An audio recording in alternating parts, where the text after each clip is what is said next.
The two-part story The Bringers of Wonder is considered one of the most highly regarded in Space 1999's second series. It told the story of a species of aliens, tricking the Alphans into believing they were their long-lost friends and family. Well, let's just hope that this week's guest is all he appears. He played Sandra's love interest Peter Rockwell in Bringers of Wonder, but has had an illustrious career elsewhere too. It's Nicholas Young! I didn't realise a clap could be so sarcastic. Not at all. Nicholas, thank you so much for joining us here on the Gerry Anderson Podcast. I hope it's going to be a pleasure. Well, time will tell. Now, this is the podcast where we like to invite guests into our studio and talk about things that happened 50 years ago. Right. And hope that they remember. Yes. Well, how is your memory? Sorry, could you ask me that again? 50 years. Yeah. So, on a serious note, you've had a long and illustrious career. How much do those moments stay with you, particularly from your early days? I think thanks to a channel called Talking Pictures TV, it's with me all the time. Yeah. It's turned out to be my favourite channel, and I tend to watch. Well, indeed, I think Fireball XL5 is on at the moment. Yes, isn't that's it. Yeah. Yes, exactly. I don't know. My memory's pretty good, Yeah. I think. Yeah. So you're known to us here in the Gerry Anderson world Yes. for your appearances in Bringers of Wonder, Oh, right. which is a two-part... I mean, I'm jogging your memory Can't here. remember anything about that at all. It's a very short interview. A two-part story in the second series of Space 1999. I have your word for that. So without getting into specifics, because we'll hopefully talk at greater length about it a little later in the interview, how is your memory of the process of filming those episodes? Bringers of Wonder. Pretty patchy, to be honest. Yeah. And it's very difficult to not confuse it with episodes of The Tomorrow People because the theme is very similar. Yes. Except that I remember we filmed it at Pinewood Studios, Yes. and the quality of production was infinitely superior to The Tomorrow People. It has to be said. Right. So my memories of it were of working on a very slick production, very well produced, with some very good actors. Can't always be said of The Tomorrow People. Now, was it a world of difference then from your experiences working on The Tomorrow People? I wouldn't say it was a world of difference, but yeah, I mean, for the reasons I've said, there was plenty of money being spent on, not on the actors, but on the production value of Space 1999, much more so than The Tomorrow People, and that shows on the screen. The money was spent where it ought to be, on the screen. And how was your experience or knowledge of science fiction before your work in the genre? Pretty limited. Yeah? There are elements of science fiction I find fascinating. Such as? I think time travel is probably one of the most interesting. Right. And visiting other worlds, that sort of thing. Yeah, very much so. But I've made this point before that science fiction is indeed a science. You can't just make it up as you go along. It has parameters, it has rules. And I'm not completely au fait with what the rules are, so other people are. Yes. So I pretty much, I look at the script and struggle with it if it's full of technical terms. But I leave it up to others, to experts, to decide whether or not it's accurate. And how much in charge have you been of your career, would you say? Have you been able to pick and choose over the years the projects that interested you most, or were you just... I think you have to be a very rich actor to be able to pick and choose. Yeah. I remember at my preparatory school, we had Richard Wattis, who was a great British character actor. And he, for God knows why, because he didn't go to the school, but anyway, he was invited as the guest. And I remember him simply because he said that he would have a word with the headmaster and make sure that we had an extra day's holiday, so for which he got a huge round of applause. But he made the point as a character working, what they call a jobbing actor. And he said, I've never turned down any job in my entire life. Whatever's offered, I do it. Right.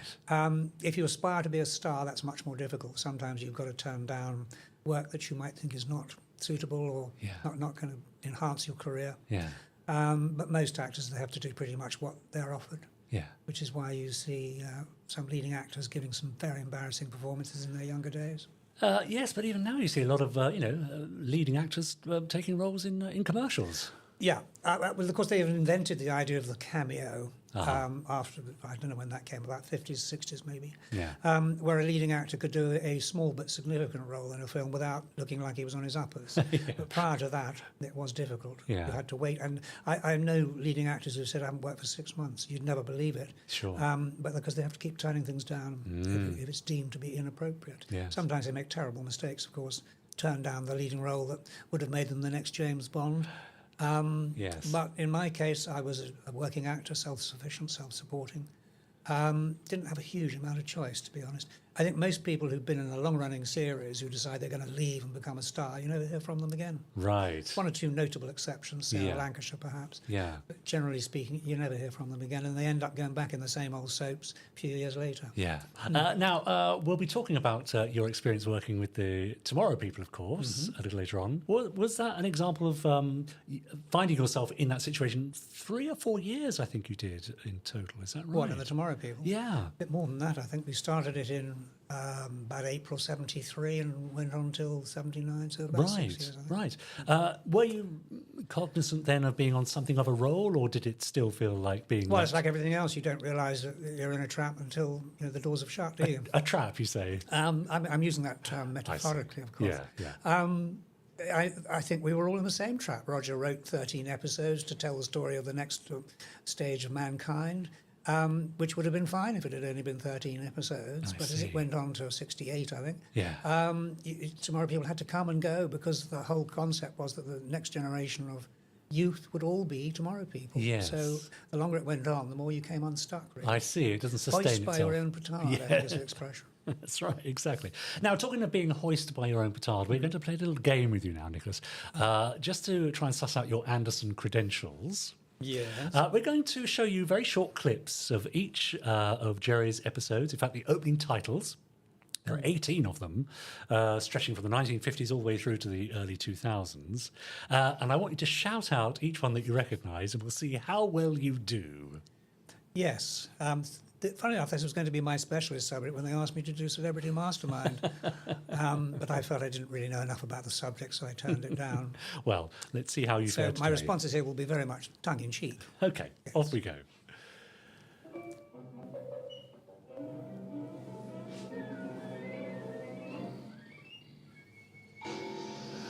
On to the second one already. Oh, I'm supposed to identify at the moment it If you comes up. could. Is that the plan? Yeah, that's Oh, it. dear. Shout 'em out. Well, that's Four Feather Falls. It is.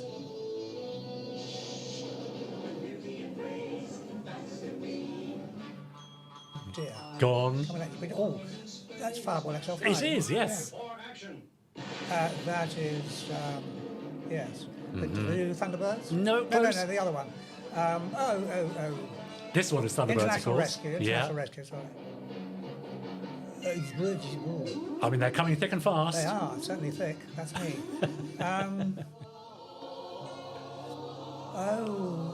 I don't think it ever came out, did it? Well, Stanley Unwin, I know that. Yeah, that's it. Talking his usual nonsense, which he did so brilliantly. He did. Should have been an MP. Moonbase. Yes. This is an emergency. Now we're heading into the 80s. Was that Terror Hawks? It No. was Terror Oh, Hawks. there you go. It's not fair the speed he's come at. I know, it's very quick. British Society of Cameramen. Close. PSC. Yeah, you got it. How And many- the how many of final these are one. there? It's all right, we're done. Oh! And there we go. Well, I didn't Very do too good. badly. You Did a didn't lot do better too than I badly thought at all. If I'd known I had to say them so quickly, I might have got the first two as well. In that case, I shall give you the first two, if you can name them now.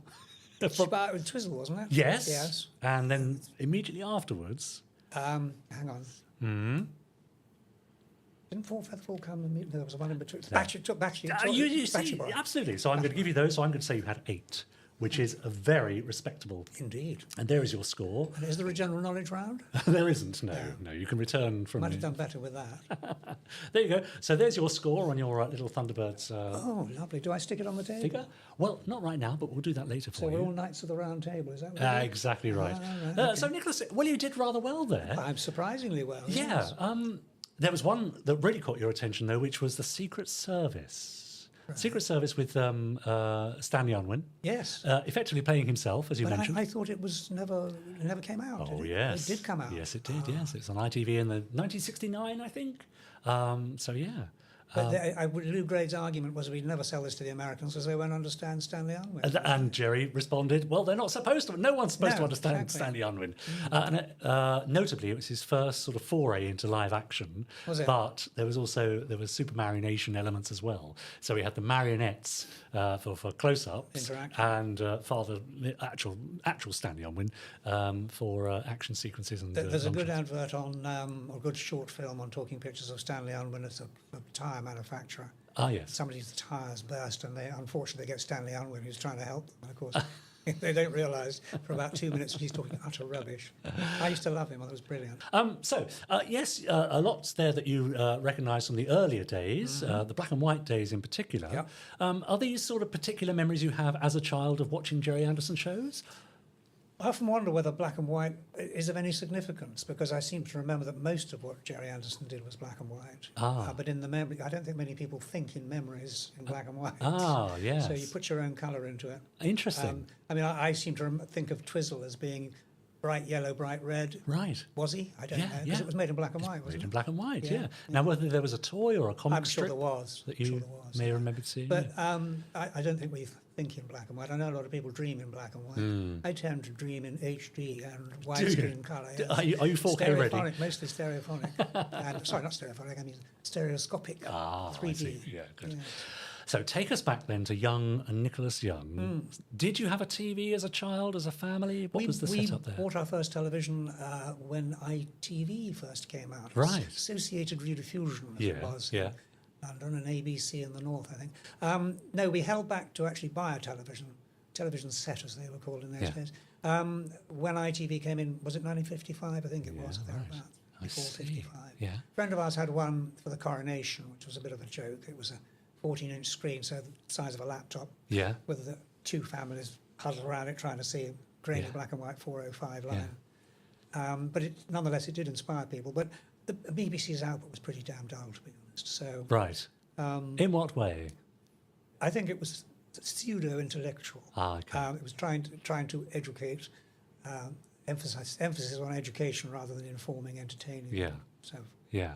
I think it was a bit dull. And it used to. The funny thing about television in those days, it used to stop at 6 o'clock for you to put the children to bed, come back on at 7.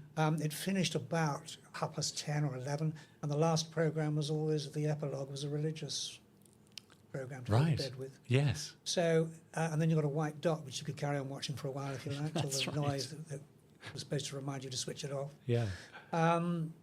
But ITV offered something much more exciting. 2 quiz programmes straight away, Double Your Money and Take Your Pick, which were great. But having said that, we actually sat around the television to watch the introduction of ITV, and it played the most stirring piece of music, which is do do do do do do do do Right. do do. I mean, it's sort of Royal Air Force. Yeah, type, that you sounds know, rather like the right, Dam Busters, military yes. Well, it was that sort of music. If indeed it wasn't that actual piece of Yeah. music, but it was very similar. Yeah. And then their coat of arms, which was 2 griffins, I think. Yeah. Then Associated Rediffusion had their own logo as well, which was a bit like Sputnik, with more bits hanging off it. Yeah. And of course, the novelty of a commercial. I mean, you might have seen a commercial in the cinema, Pearl and Dean supplied, but seeing commercials on television was certainly novel. And the ones that really stick in your mind for now are the ones with music in them. So Mary Mints, too good to hurry mints. Or Silver Grim for lovely hair, Silver Grim for lovely hair, Silver Grim shampoo. Now that was a 15-second commercial. Yeah. Why is that still in my head? Yeah, that's right. So it may be naff to Yeah. do jingles, but they work. Yeah, that's right. And of course, the best composers have that same knack. So Barry Gray is famously synonymous with Gerry's shows. Yeah. And all those themes that we just saw flash past Yes. us are almost instantly recognisable by Most many commercials now, which I find quite extraordinary, they use music from many different sources, an awful lot of 1960s music. of us. Yeah, yeah, that's right. So what were you watching? What caught your attention in those early days of TV? Lone Ranger, Right. Robin Hood, Yeah. William Tell, Yeah. those sort of things. Adventure 2 out stories? of 3 at least of which are still on Talking Pictures TV. Yeah, yeah. I remember hearing a funny story, funny enough, about, because that was a very cheaply made programme, Robin Hood, and I think it was made at Walton-on-Thames. And they had a group of 6 Normans and 6 merry men, and whenever the battle sequences and they'd fire the arrow, Yes. you'd have the bloke at Robin Hood doing that and the arrow go, and then you'd have the Norman at the other end going, like that. Yeah. And it was the same guy, apparently, just dressed differently. Everybody changed over in the afternoon. And Great, very so economical. the same arrow left and arrived at the same person that sent it. Yeah. But it worked. And so I'm picturing you watching your favourite programmes as a young child, Yeah. getting involved in the adventure, maybe getting to know the actors slightly as well, seeing them in other productions. In those days, you were allowed to play cowboys and Indians, and we were allowed to have guns. Yeah, And they were right. good guns. They looked like the real thing. Yes. I've still got my Second World War Luger. Right. Not cowboys and Indians, of course, but I've still got it. Yeah. You could still hold up a bank with one of those. It looks like the real thing. Yeah, yeah. With caps in it, so it went bang. Yeah, I remember those. And I remember as a Christmas present, Rin Tin Tin was another series that we enjoyed. Yeah. Set in the Wild West. He was in some way involved with the American Army. I can't quite remember how. At the age of 12. Yeah. And he had an Alsatian dog. And somebody bought me that outfit for Christmas. And you used your imagination. Yeah. You were getting involved in incredibly exciting adventures. Yeah. And as soon as you don the uniform and carry the gun, it transports you. Yeah. Whereas nowadays, I fear children spend, in my view, too much time on a video game just staring at a screen. Yeah, right. And they don't use their imaginations because it's all laid out for them. Well, now that's interesting because we were talking downstairs earlier about the Tomorrow People, Yeah, and perhaps glad you remembered. yes, I had to reach for it, and perhaps the limitations imposed upon the production because of lack of finance and so on. And we were talking there that actually I remember watching it as a child and not being bothered, not being troubled by that because I used the child's imagination to fill in the gaps. Yeah. It was almost enough for the production to hint at what they were trying to do, and I could go the rest of the journey, if you like. It's like, I've still got this, funny enough. It's like video games. The very first video game, the popular video game, was made by Dixon's, and it was a tennis ball, Yeah. ping pong ball, and it literally went from one side of the screen to the other. Bing, That's it. bing, Yes. and you had to slide the bats up to hit it. Yeah. You needed a huge amount of imagination to think you were at Wimbledon when you were playing that. Yeah. But video games now, there's nothing left to the imagination. Yeah. You can kill anybody you like and Yeah. blow up anything and Have drive we- over people in your car and so forth. Yeah. No imagination required. So have we lost something as a Yeah, consequence, do you absolutely think? we have. Yeah. Creativity, it's called. Uh-huh. I have a horrible fear that there will come a time when there will only be 2 types of people, those that build computers and those that use them, and I don't think there's going to be much in between. Yes. And yes. that's already coming. Got AI writing books. Yeah. An AI, I'm sure AI could compose a perfectly credible Dickens book, Yeah. and most people wouldn't know the difference. Yeah.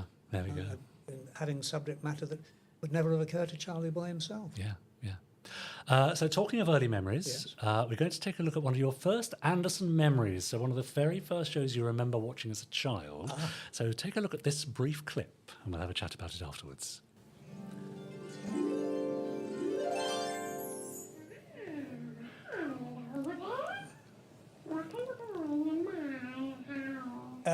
Is that Battery Boy? No, this is... Twizzle. Yeah.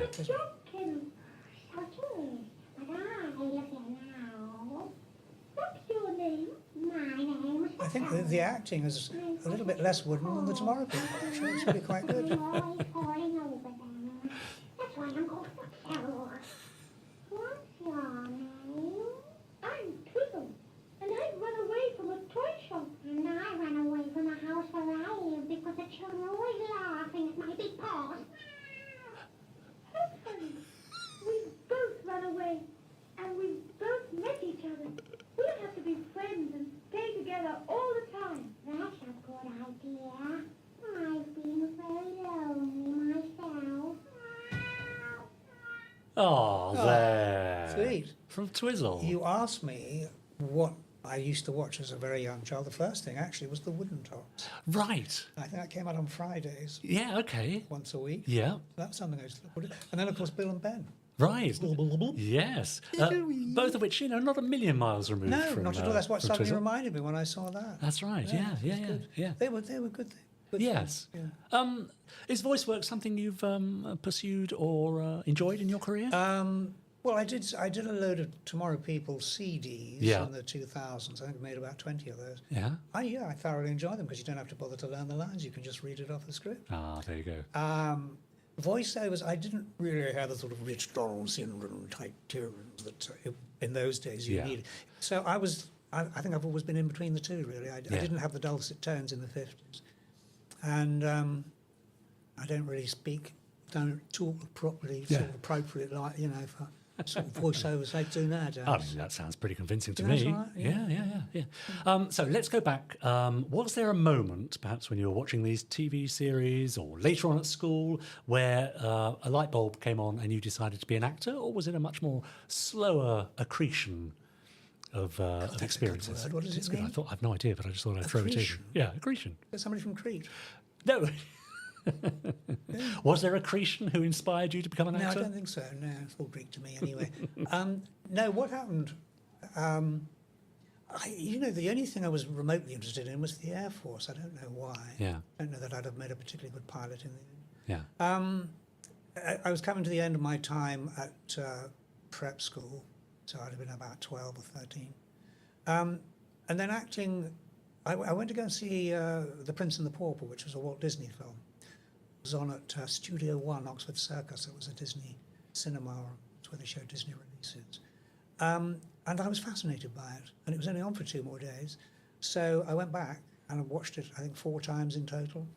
And by the time I got home after the 4th occasion, I was able to write out the entire script longhand. Ah. It was just in there. Yeah. And if you really love something, you don't have to sit and learn it, it's just there. Yeah. Yeah. And I thought that's what I want to do. Ah. The guy that played the Prince and the Pauper was Sean Scully. I suppose it would have been, how old then, 14, 15. He was Australian, and I believe he's still working in Australian soaps after all these years. But that was the one film that really inspired me to become an actor. My grandfather had been an actor, so it was rather difficult for my father to say, totally unsuitable, can't Right. do that. Yeah. I was already pretty thick, so all that was required was to fail my exams for public school, which I managed to do twice. I mean, that's pretty clever, let's face it. Yeah. I remember in one of the French parts, I was asked a question, so I put je ne sais pas. Very good. Which, you understand what that means? I do. Don't No, you? I don't know. I know, yeah. Anyway, he was not impressed. So I did fail it twice, and there wasn't really a great deal of choice. I studied in the public library. I used to look at the old Spotlight casting directories and see who was represented by whom. And it soon worked out the best drama schools that got the most work. Yeah. And closed in on those. And so I went to the Corona Stage School, or Corona Academy, as it rather pompously called itself. We all call it Corona. And it turned out a lot of very good actors, including me. There was Susan George, Richard O'Sullivan, Dennis Waterman, Nicholas Lyndhurst, Wow. Francesca Annis. I mean, it really did turn out some very talented people. At what age is this? Is this after Well, yeah, secondary school? Well, or no, that's no, part no, of your... Some of them, well, Richard O'Sullivan went there when he was 4 or 5. Oh, right, I see. And so did Dennis Waterman. Yeah, yeah. And I went there later. Obviously, I was 13. I think maybe even 14 when I went there. And what were your hopes at that point and ambitions? Did you have any hopes or ambitions as a young actor training at the Corona I Stage think School? if you go to stage one and have no hopes or ambitions, you might as well not get bothered to go. Okay, so what were yours? Hopes and ambitions. I wanted to be probably the next Laurence Olivier, something Yeah. like that. But, start fairly low and work Yeah, up. yeah. I never saw myself as a Shakespearean actor, although I can do it if required. Oh, for a muse of fire that will ascend the brightest heaven of invention. There it is, yeah, great. So it's there if you want it. But no, I suppose the niche I saw myself in, and only sort of vaguely physically, was the sort of Dirk Bogarde area, that sort of type of actor. Yeah. But when I went there, the Mick Jagger look was becoming more trendy. Aha. So I was becoming a bit old-fashioned. Ah, There's room for us both, I like to think. yeah, that's right. But at that time, it was difficult. They were roles for sort of things that I was good at, if you like, or competent at. Can't say no more than that. But they did bring a few things back, like Upstairs, Downstairs. I did one of those. Yes. Those sort of plays for the Dare did a load of those Yes, as yes. well. Where they did want the more conventional look Yeah. But there's no doubt the world was changing at that 62, 63, 64. This is where it was all changing. The Beatles had come along. And, Yeah. I think whole- one of your Wednesday plays, I think you were directed by Waris Hussein, who Yeah. famously directed the early Yeah, Doctor yeah. Who. I think that was called The Connoisseur, Yeah. which had Richard O'Sullivan in it, Ah. and Ian Ogilvy, who went on to play the new Saint, Yeah. and my good self. Yeah, and your good self. And yeah, because Waris directed, I think, was it the first Doctor Who? Yes, Or that's the it. first Doctor Who's full story? I can't Yeah, remember. that's right. Yeah, with William Hartnell. Now, our viewers and listeners have been in touch and sent us some questions for you, which I have placed in this Space 1999 Oh, lunchbox. shucks, and I thought I was going to get a biscuit. Sorry to disappoint you. Oh, But dear. if you could reach in there and take a question or two, and we'll see what they've been asking.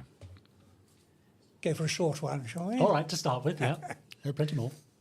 As I say, I'd love to. Oh, Jeff Tilley, I'd Yeah. love to hear some stories in your career as a showbiz talent scout. What did that entail, and how long was that a part of your A life? long time. About 1980, I started a television commercials agency with Yeah. a business partner. The idea being we could represent actors for TV commercials. That wouldn't interfere with my career Yeah. as an actor. Yeah. But it became so successful so quickly. A lot of those actors wanted representation across the boards. So I bought a couple of agencies at the time. Nancy Nevinson was one of the clients. And so we could look after people for everything. And it then became impossible. You can't go out and push yourself and promote yourself. If an actor saw you on television doing a part that he was right for, he'd say, well, why are you doing it? Yes, It's I supposed to be see. getting me work. So after about 5 years, I felt I had to pull back. Yeah. But that leads me on to an answer to this question from Jeff. I'd love to hear some stories in your career as a showbiz talent scout. Rob Brydon famously put this story in his memoir, Yeah. his autobiography. He was a fan of the Tomorrow People, apparently. Right. Anyway, he came to see me at the agency for representation for television commercials. And I could see he was very talented, very funny and everything else. But I hope he won't mind me saying this, but he had a pretty poor complexion at the time. Right. Quite a few spots. And I said, look, Rob, we specialise in commercials and a lot of it's food. Yeah. You can't go for an audition as you are at the moment. They simply won't employ you if it's for a wholesome food product. So I didn't feel I could help him. Apparently he went away and got taken on by somebody else, and then very shortly afterwards did a Kit Kat commercial. And he famously relates this story in his sure he does. autobiography. He says, imagine my shock and horror when I came in and found I was being interviewed by my childhood hero. That was the first part. But the other part of the story was sort of a meh. Yes. What he fails to mention is the commercial it was for Kit Kat, I think, and it lasted about 2 weeks and was pulled, probably for the reasons I've just said. So this was a situation where I was the talent spotter and he was the spotted talent. Oh, very good, very good. Let's have another question from the lunchbox. What was your first reaction to seeing the aliens that appeared in Bringers of Wonder when you were filming the episodes? Up from yes. Jonathan Westall. Yeah. Your memories of that. Pretty much nil, because we didn't see them. Right. I had to turn into a blob of vomit, I seem to remember. But I never saw that. I was only required to react and look agonised and twisted. But we were not given a costume. So you weren't in the blob of vomit? Not as far as I remember. Sure. I think it was done by what they call a special effect. Yes, I can imagine. Yeah. SFX. Yeah, that's Yes. right. Yeah. So that's the answer to Jonathan. Yeah. Great. Paul Hyde, being the leader of the Tomorrow People as John, did you feel an important leader was necessary, or like a father figure? If you look at the original brief, John is nothing like the way I played him. Cockney for a start. But I think Roger probably realised when he started interviewing people that it did need a leader of some sort. And I was a halfway house. I was half a teenager, supposedly, who'd not long broken out himself, but was also able to keep the emerging Tomorrow People in check and bring some sort of common sense to the outfit. Otherwise, it would have been chaotic in the extreme, I think. Well, we shall see, because I think it's time that we beat about the bush no longer. Right. And have a look at a brief clip from the Tomorrow People. Exciting stuff.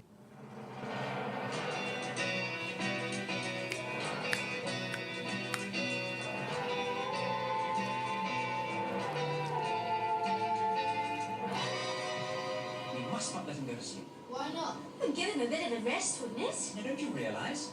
If he breaks out in his sleep, he might jaunt unconsciously into somewhere dangerous. Anyway, the human body can only stand so much, and breaking out is stretching it to its utmost limits, especially in Stephen's case. Well, how long have we got? Tim? About 6 hours. After that, the longer he is left, the greater the danger. 7 hours is the absolute maximum he can stay alive. Tim, get online with the medical computer and find out which hospital he's in. We've got to find him. Remarkable. And if you asked them nowadays to find out which hospital someone was in, they wouldn't have a clue. There you go. Now, I saw you clicking your fingers along to that opening theme. Yeah. For many people who remember the series, that opening theme and those opening graphics of the hand and the fetus and the brain are indelibly seared on our minds. Indeed. There's something very peculiar about 70s children's television, that it skirts very close sometimes to sort of domestic horror, in that it's set in locations and places we might recognise as children in the 70s. But there's sort of an underlying vein of something darker that's often represented by the music and the imagery chosen for things like the opening credits. Is that something you'd agree with? Absolutely. Yeah. A very disturbing piece of music. Yeah, absolutely. But you know, the Scandinavians, it was sold to 55 different territories around the world. Right, yeah. Scandinavians wouldn't buy it because it was psychologically too violent. Ah, So they never bought it. oh really? And for them to talk about psychologically too violent, when you bear in mind the detective stuff they sell now. Yes. But at that time, they thought it was bad for children. Now, was the Tomorrow People a big change for you? Was it not necessarily a step up? I'm guessing it was regular work for a few years, which is always helpful. I don't want to sound pompous, though. It was probably a step down. I might have stepped up. In what way? Well, because prior to that, I'd done a lot of serious drama. Yeah. Although, funnily enough, comedy was my preferred route, but nobody agreed, so they didn't give me any. So I'd played with some really top-notch actors and some really good stuff. And I looked on the Tomorrow People. Who knew it was going to go on for the whole of the 70s? I just thought, well, 13 episodes, a bit of fun, a bit of children's, why not? Fairly light entertainment. I see. But then, as I said, you're faced with the inevitable choice when it comes to an end and they offer you another series. Do I take the risk and hopefully pick up where I left off? Yeah. And it's like any other addiction. The longer you do it, the more difficult it is to get out of it. Yeah. And whilst I was taken seriously as an actor at, say, 20, I mean, I'd not long come out of 40 Years On in the West End, which was written by Alan Bennett. He appeared in it. Yeah. I had a leading role in it. Yeah. So that's the sort of calibre we're talking about. But then to come out of a children's series, having done it for 6 years, there's a whole new breed of directors who were only 12 when you started, who don't know what you've done before. And they will look down on children's television. Yes. Which is Yes. not very serious medium. Anton Phillips, an actor from Space 1999, who was sat in that very chair a few weeks ago, told a story about how when he was doing his year at Pinewood on Space 1999, playing a regular part, he was told by friends that casting directors thought he had gone to America and so would no longer consider him for parts. Well, I think you should stick to that story and just deny he was ever in anything else. I've been in Hollywood, you know. That's it, exactly. Fickle, So just before we wrap up, we're going to just take a look at one more clip. You've mentioned some other work that you did, and I want to take you back to a particular episode of Crown Court. Have a look at this. I swear by Almighty God that the evidence I shall give shall be the truth, the whole truth, and nothing but the truth. You are Sebastian Pierce Carey Carville, the defendant in this case. Yes.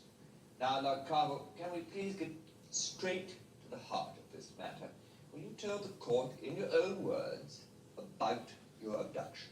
Yes, well, I was going to visit a friend for lunch. This would be Miss Amaryllis Roper, would it? Yes, yes. Well, I was walking along the promenade by the sea. I was early, I had plenty of time to spare. The pavilion clock had just struck... Oh, no, the pavilion clock just hadn't struck 1, that's right. Yes. What time was your appointment? 1:15, and it was nearby. Yes. Well, anyway, a car suddenly drew up, and the back door flew open. A chap in the back asked me the way to North Street, which is a fairly main street through the centre of the town. Anyway, I leant down so that I could see him, and I was talking, and all of a sudden what seemed like a passerby pushed me from behind. I was pulled into the car by my collar, by the chap I'd been speaking to. Then I was pushed again from behind and hauled down into the seat. He had hold of my forearm. It was very quick. Anyway, he then slammed the door, and we drove off. It was very, very quick. There we are now. That's Crown Court. Yeah. Interestingly enough, that was a staple of daytime TV in the Yeah. UK. Back again now on Talking Pictures. Right. But now daytime TV is chock-a-block full of antiques shows and quiz shows and so on. Yeah. But it seems that in the 70s in particular and the 60s, a lot of TV's most important work was for daytime TV. Daytime TV was a new idea. It wasn't allowed until, I can't remember what the date was. Right. 71, let's guess. Yeah. They sought to put out good programs, but it costs money to make a program like that. These rubbish they've got on nowadays cost virtually nothing. Yeah, as you know. right. And that, as you can see, some very fine actors. I mean, the lovely Richard Wilson. That's right. Who went on to do One Foot in the Grave. Yeah. Who played my defence counsel there. Mm-hmm. There's a little story behind that if you've got time for it. That part was given to another actor. Yeah. And it was done fairly quickly. There were 3 episodes made in a week, I think. Yeah. And he just threw up his hands in horror after a day or two's rehearsal and said, I can't learn the lines, it's too much. Right. So they called me in at the last minute. And the director said, do you think you can do this? And I said, well, if you let me play it my way, because as far as I'm concerned, if you're being accused of something, and you want to look a bit shifty, you don't want to be slick and word perfect. So as long as I can sort of improvise around what I'm being asked, I think it might actually add something. Okay. So they said, okay. Playing opposite somebody like Richard, who's such a good actor, he would lead me if I was going slightly off track. I see. And I thought it was extremely good. I think it actually worked very well. It could have been a total disaster, but it worked well. But that was during the Tomorrow People. That wasn't before or after. That was during. Yeah. And I remember writing, I played Lord Carvel in that, and I managed to get some House of Lords writing paper from a friend of a friend. And after I was found guilty, I wrote to Richard Wilson personally, and I said, if you think I'm paying your defence fees, you've got another thing coming.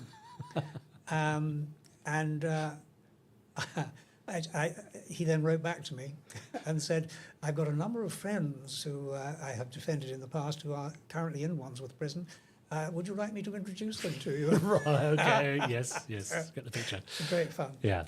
Now, just before we end for this part of the interview, looking ahead to next week, we're going to be looking at your part in Space 1999, Bringers of Wonder, and we'll also be taking a look at Kessler as well. There you go. So much more from your career coming up. Just before we do that, however, we're going to have a quick game of Quickfire 5. I'm going to give you a series of either-or questions, or rather questions that require an either-or answer. Just a bit of fun. So you ready for these? Not really. But, okay, well, let's go. Would you rather spend the weekend on Tracy Island or on the moon with the Alphans? Oh, I think Tracy Island. Okay. Yes. Thunderbird 2 or Rolls-Royce Silver Shadow? Come on now. Cruel question. Thunderbird 2, I think it's less likely to break down. Choose a pet. Bagpuss or Footso the cat from Twizzle? Twizzle. Oh, well, great. Now, who would you choose for a heart-to-heart? Would it be Lady Penelope from Thunderbirds or Space 1999's Dr. Helena Russell, played by Barbara Bain? No, unquestionably, Lady Penelope. Lady P. Yeah. And finally then, in order to join Captain Scarlet and Spectrum, you must choose a colour from the Dulux colour range. So tell me, are you Lieutenant Overtly Olive or Captain Cloudy Dreams? Sounds a bit dubious. Lieutenant Overtly Olive or Captain Cloudy Dreams? Captain Cloudy Dreams. I knew you were going to say that. So, for the next half hour, I'd like to really concentrate, if we can, on what you can remember of your Space 1999 story, The Bringers of Wonder. Now, are you aware of the idea that there's a difference in, shall we say, quality between Series 1 and Series 2 of Space 1999 amongst the fans? Can't say I noticed very much. Yeah. I thought it was all quite well produced. Yeah. And I think the money was where it should be. It was on the screen. Yes. It was, dare I say it, infinitely better than the Tomorrow People, technically. Yeah. And Streets Ahead of Doctor Who, which was also technically quite appalling in those days. It isn't now, but it was then. Yeah. But I didn't really have any criticism of Space 1999. I think it was quite well made. Yeah. The spacecraft was good. Moonbase Alpha was good. Yeah. No, I thought it was good. Now, what are your specific memories? Do you remember your audition, for example? For Space 1999? It was cast by Leslie de Pettit, who cast most of them, who I knew very well personally. When I say personally, I knew her because I worked as an agent and as an actor at the same time. I think she almost opened the door for me, really. Right. Tomorrow People was already out, and I suppose Gerry must have known that. Yeah. So I don't recall whether I actually read for it or I was just asked to do it. Yeah. No, I don't think I auditioned. If I did, I don't remember it. Yeah. Well, let's have a look at you in action from Bring Us a Wonder, Space 1999. Okay. Oh, come on, I'll introduce you. Hello. She was lovely. She's only just died, hasn't she? Yes, yeah, senior. He's a pilot. We were going to get married when I told off duty on Alpha Engine. I've heard a lot about you. But I've lost it for good. Never underestimate the extent of human inventiveness. You always did take that view. You knew each other before? Dr. Shaw was my tutor at medical college. He taught me everything there is to know about being a doctor.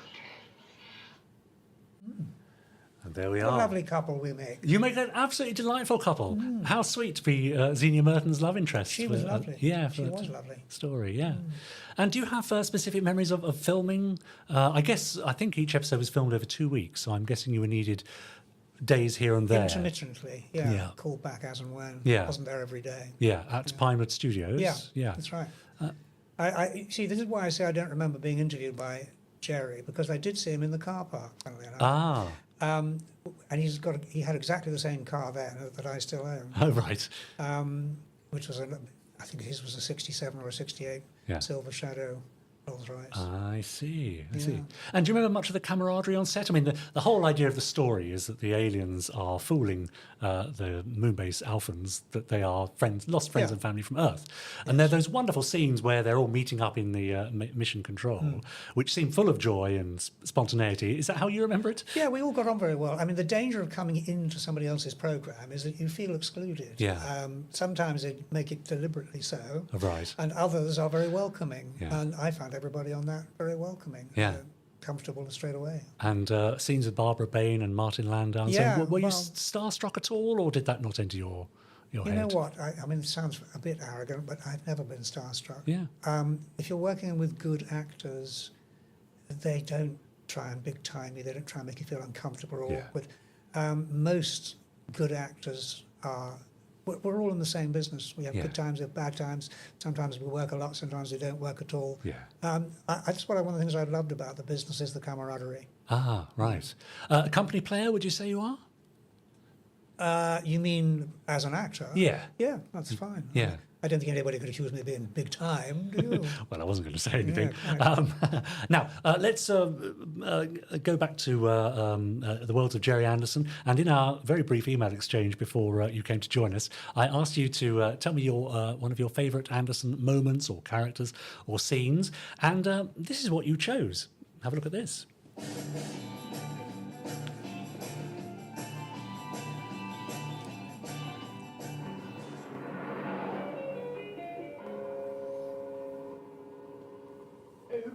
Lady? Home, Parker. By the way, Parker, how did you fare at the casino? Oh, I lost, lady. Oh, dear. How much? Well, it's a bit difficult. Now, come on, Parker. You can tell me. Well, it wasn't so much how much. It was what I lost. You know, Parker, you're being very mysterious. What did you lose? Well, you see, I got a bit carried away. I thought I had a sister. Parker, what did you lose? Well, your yacht, lady.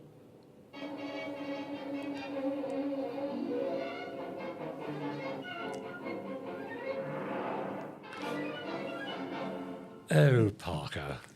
So, That reminds me of a story. Yeah. I may tell it. yeah. Of a famous actor who better be nameless, long since dead, who owned a Rolls Royce.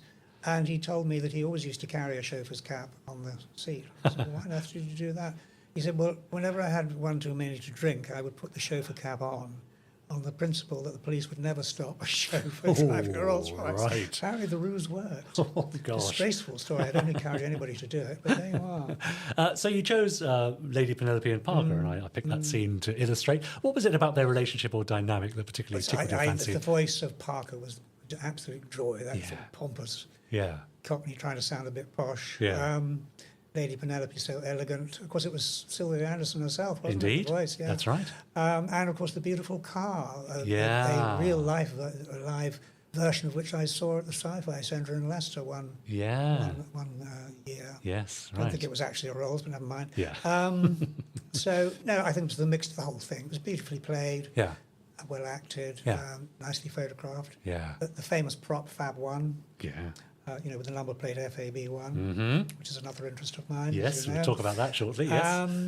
No, it was just a bit of fun. I thought it was great. Yeah. When you were filming Space 1999, were you aware, obviously you were aware that Gerry had made Thunderbirds and so on, but did you feel part, or do you feel part of that lineage and that legacy somehow? I think it's become so because all these programs have become cult programs. Yeah. I don't think at the time you realised what you were getting yourself into, really. Yeah. I mean, up to then, Gerry was known really principally for puppets. Yeah, Supermarionation. that's it.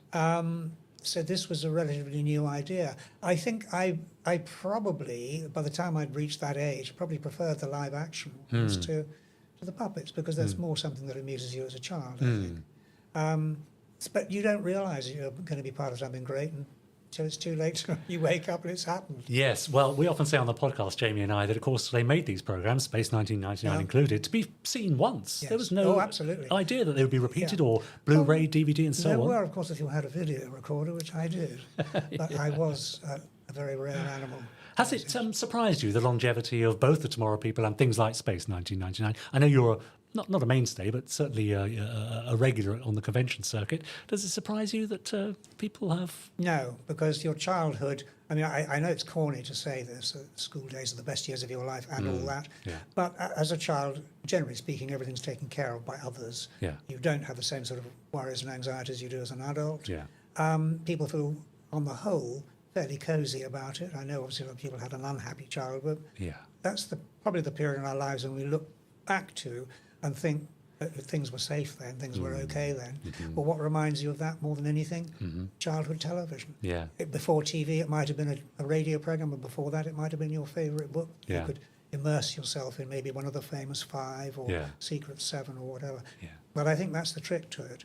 And clearly the people I see now at these conventions, some of them are in their 60s and 70s, and they've got children and grandchildren who they've managed to rope into to these programs. But yeah, I mean, in the same way people used to rush home from school to see the Tomorrow People as part of my life. It got me through puberty and all the anxieties I had at school and so forth. It clearly meant a great deal to them. Now, you can't be aware of it at the time. It's one of those things that you slowly but surely you begin to realise the effect you're having on people. Yeah. Cult TV develops. It's not there instantaneously, or very rarely anyway. Yeah. Well, now, many of our viewers and listeners think very highly of you, Nicholas, and they've been telling us that by sending us in some questions for Wish you. my mother would stop. So if you'd like to dig in there and answer some questions sent in by our viewers and listeners. Paul Hyde, did you enjoy making the remake of The Tomorrow People? Yes, very much indeed. So when was this? This was 2013. Oh, right. Made by Warner Brothers. Mm-hmm. We filmed it in Vancouver, which is a stunningly beautiful part of Canada. Yeah, the story behind that was I heard that they were going to do a remake of The Tomorrow People. And it was produced by somebody who claimed to be a fan of The Tomorrow People. And I thought, well, this producer's far too young. How's he going to remember The Tomorrow People? Called Greg Berlanti. And I asked him the question when I met him, and he said, well, you've got to remember that Tomorrow People went out in America 10 years later. All right. So it was part of his childhood. Yes, in the 80s then. Exactly, Yes, there you go, yeah. But when I heard he was going to make it, I just dropped him a line, and I said, you're going to make it, good luck with it. Might be rather fun to have me in it doing a Hitchcock. Yeah. Just walking past the window and somebody suddenly does it. Yeah. And then it's gone. I heard nothing, so I thought, oh, well, that was a good idea gone bad. Then I got a request to test for the role of Tim, who was, of course, the computer. That's it. But with no notes. So I went in and did a recording. Didn't know whether they wanted an American, Canadian, British, or whatever. So I did various versions of it. I didn't hear another word, so I thought, oh, well, obviously I'd lost my touch. Then all of a sudden, in the October of that year, 2013, got a call pretty much out of the blue saying, can you come to America in 3 weeks' time? Well, in fact, I'd booked a holiday with my wife. So of course, the answer was yes. And But I said, I thought you'd given up on me because I didn't hear a word back. Yeah. And he said, well, we thought the idea of just having you in for a few seconds was a waste. We thought, so we've written a nice little part for you, a couple of episodes. Well, that's nice to hear. So off I went to play a British. I couldn't play the same part. I did look in the mirror and see, but I think it probably stretched it a tiny bit. Maybe. So this was to play a British scientist who had some dirt on the original Tomorrow People. And again, a little difficult, the lines sometimes, because they were hugely technical in a sci-fi sort of way. Yeah. And then when I got over there, again, they gave me a round of applause when very much like you did today. It was Well, there we utterly are. charming. It obviously except follows that they you were real around. technicians, and there were about 40 of them. They gave me a round of applause, which was welcomed me in straight away. It was really nice of them. So filming it was great fun. But I said to the leading young actor who played me in the show, what do you think about having me in this? And he said, well, I was a bit worried when I heard you were going to be in it. I wondered if you'd forgotten how to act. Charming. How dare you, young whippersnapper. Well. So there you are. Okay. He was assured. There you go. One more question. Let's see what else you can find in them. What else have we got? Just happened to pick this out at random. Oh, yes, funny that. Laura Miller, did you know you were a heartthrob to lots of teenage girls? I had absolutely no idea. Why on earth would I think such a thing? But there's a serious point there, isn't there, about the responsibility, perhaps, as a leading actor in a TV show for younger people, for children, about how you act among them and how you talk to them when you meet them. Did you ever feel that on your shoulders? Yes, absolutely. First thing is to reply to every fan letter you get, or at least if you haven't got the time, get somebody else to do it on your behalf, send a photograph and an autograph or whatever. And we did all that to start with. And when we met them, opening a fete or whatever it was we were doing, again, welcoming them, being very friendly. I never took advantage of that position. Yeah. It was a strictly professional relationship. Yeah. But it was interesting. We had an actor called Francis DeWolf, who was a big movie star, and he was in the Tomorrow People. And he said when he was as if I'm quoting him, when I was a star in the 50s, we were on a silver screen and untouchable. And we were admired by everybody. And he said, as soon as we started appearing on television and we were in the corner of your living room, people would come up and say, Francis, how you doing, mate? All right? Yes. And he said, that magic was gone. Ah. And I think there's certainly an element of that. People feel you're much more approachable nowadays, and that's a good thing, surely. Something compounded by social media as well, even more absolutely. so these days. Well, I everyone's a think. star nowadays anyway. That's right. I mean, you've got to remember in those days, to do a show that had nearly 70 episodes is unheard of. Yeah. And there were only effectively 2 channels to choose from. Yeah. There was BBC Two, but it wasn't really an entertainment channel. Yeah. So it was phenomenal. You either watched the Tomorrow People or you watched Blue Peter. That's or it. You, So millions upon millions of people at a time were watching you. That's right. And around the world. Yeah, that's right. So, and it was very gratifying. Of course, you like to be appreciated. Yeah. I know I'm not here, but I was then. Yeah. You are very much appreciated, Nicholas. And to prove it, we're going to take another look at a fine example of your work. This is from a series that I also remember being entranced by, but it's a little bit too old for me. But I was captivated by the idea of it, and we'll discuss it a bit more. This is Kessler. Let's have a look at this.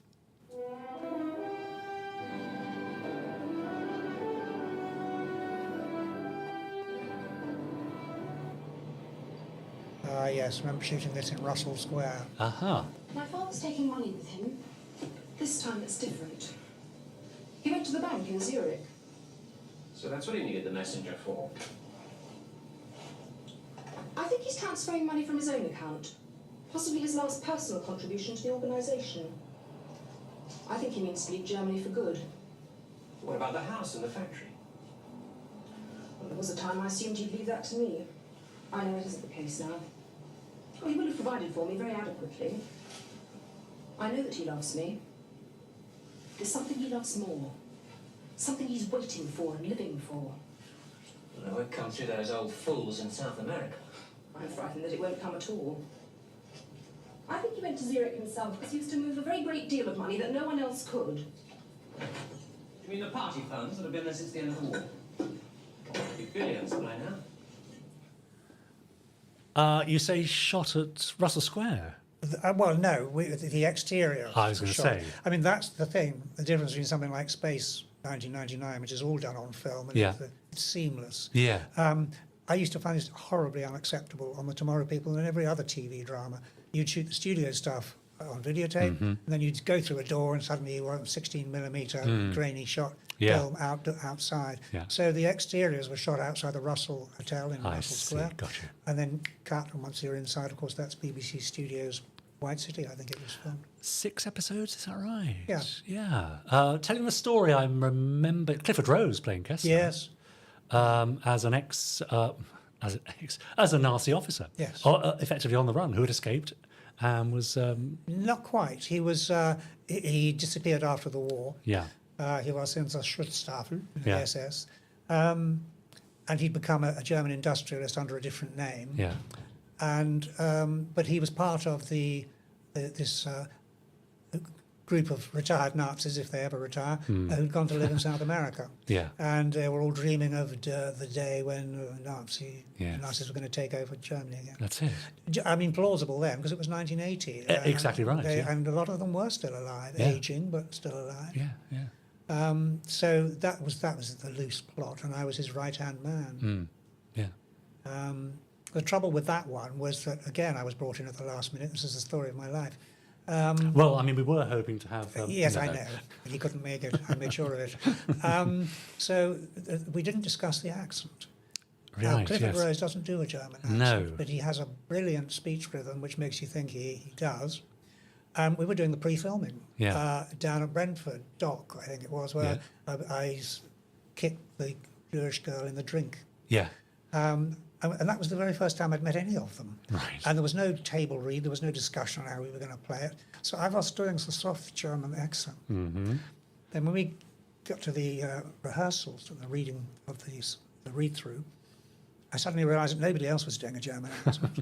But it was too late. That had been immortalised. Right. So you'll notice in the film sequences I am speaking like the German, and in other sequences I am not. Right. And that will stay with you forever. That's indelible now, isn't it? That's the trouble with film, isn't it? I don't mind going back and dubbing it free of charge to get it right. Also, notably, that series features Jerome Willis in a regular role as well, who then went on many years later to work. Well, I worked with him on Space Precinct, another of Jerry's shows. It had a at very Hollywood. fine cast. I mean, sadly, Talking Pictures wanted to do one of their live shows, a reunion. And wanted me to front it. Yeah. And I said, well, I'm happy to do it, but I said, I don't think you're going to find anybody still alive. Alison Glennie, who was my lover in that, is about the only one. Yeah. And sadly, that turned out to be the truth. So that idea had to be abandoned. This is called Cute, Mute or Recruit. Right. Now, over the previous weeks, our various guests have been helping us to build our own international rescue, okay? But it's featuring characters from all of Gerry's shows. So we've had Professor Bergman from Space 1999. We've had Lady Penelope herself. Now, our previous guest, Mark Braxton, chose 3 characters for you to choose from. It's up to you to decide which you want to mute. In other words, you don't want to hear from again. Which you think is quite cute, that could be funny, attractive, or whatever it might be, and which you actually want to recruit for your international rescue. And here are your 3 options. We have Titan from Stingray, mute, cute, or recruit. Here are your other options. Rather fittingly, it's Dr. Helena Russell, played by Barbara Bain from Space 1999. And finally, we have Troy Tempest. So, I might be giving away all sorts of secrets about my predilections here. Which would you mute? Which would you not want to hear from again, do you think? Oh, I think the baddie needs to go, the one in the centre. Yes, there we go. There goes Titan. They give you nightmares, that Yeah, so one of these is cute, and one of them you would recruit for our cause. Well, Barbara's cute. Of course she's cute. Oh, I She would looks say so. gorgeous in that clip, I must Absolutely say. right. Yeah. So there we go. So Barbara Bain is cute, which means you will recruit Troy Tempest, which I think is a very good choice to join our international rescue team. Thank you very much. Absolutely. Thank you, Nicholas. Now, just before we go, there is one final clip that I would like to show our viewers and for our listeners to hear, which touched me rather when I saw it and when I found it. You look touched. Yes, well, thank Yes. you. Many people say so. So let's have a look at this finally.